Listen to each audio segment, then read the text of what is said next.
I'm going to palpate the biceps brachii muscle. Bi means two, so we've got two heads of the biceps. We've got the short head on the medial side here, and we've got the long head on the lateral side. So I'm going to start with the short head. So the short head of the biceps attaches superiorly on the coracoid process. So how I'm going to find that is I'm going to find his clavicle here, which is pretty bony and easy to find, and I'm going to dip inferiorly, and yeah, there we go. And it's a softer spot, and it can be quite tender, so just palpate carefully here.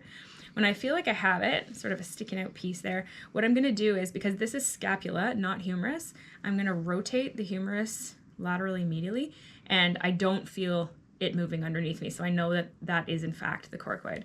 So I'm going to just come slightly distally to coracoid and have my partner flex against resistance, and I can feel that bicep pop up just right there. It is a bit hard to feel here though, because it's underneath the pec major, which is a very large muscle. So if I want to get it from underneath the pec, I can. So I can shorten up the biceps here. I'm going to passively flex the elbow, and I'm also going to flex the shoulder just a little bit. And I'm going to come up underneath the ridge of the pec major with my fingers, and I'm pointing towards this coracoid process. And if I gently, is that okay? If I gently get up in there.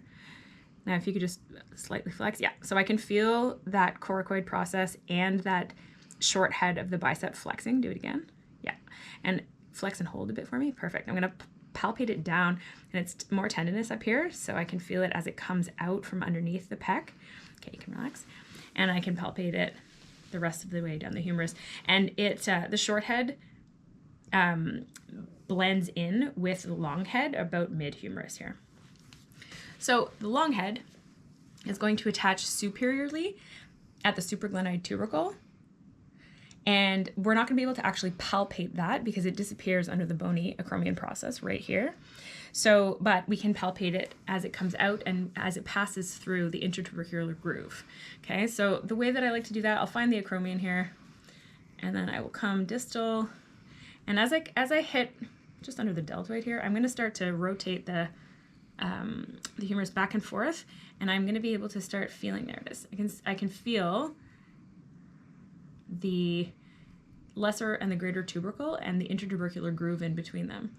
So when I think I found it there, I'm going to get my partner to pass or to flex against resistance, and I can feel that tendon of the long head of the biceps pop up. Flex again, relax, and again, and there it is too. So it comes out here from under the deltoid, and I can feel it just here. Sometimes, depending on the person, you may be able to feel the difference between the long head on the lateral side here and the short head on the medial side. So, and we can just a bit here. So as we come distally, the biceps, like I said, is going to blend together, and it crosses the elbow joint as one tendon.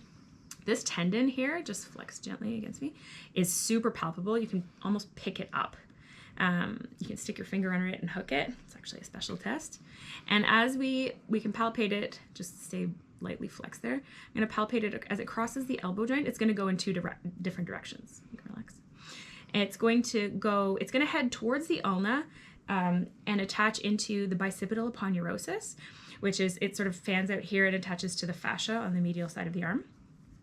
And the bony attachment that it's going to have is actually on the radial tuberosity here, which is just distal to the radial head. Now, in Jamie's case here, he has actually had surgery on his biceps to reattach it. So there's a convenient scar right here where it was reattached.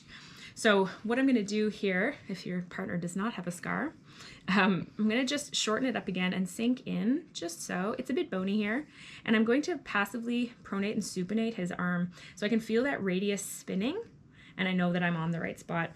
Now I'm going to get him again to gently flex into me, and I can feel that tendon where it attaches to the radial tuberosity.